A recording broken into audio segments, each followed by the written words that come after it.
Hi, my name's Tucker Bunch. We're in my kitchen and we're cooking lamb today with Superior Farms.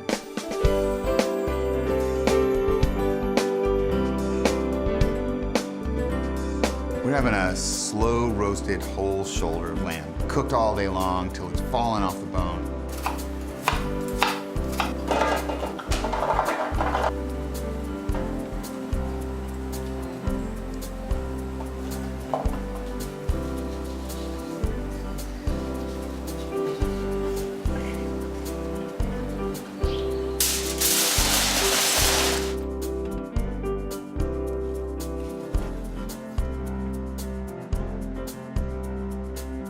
This is one of my favorite dishes. It's just sort of woody fall herbs, rosemary, thyme, oregano, sage, tons of garlic.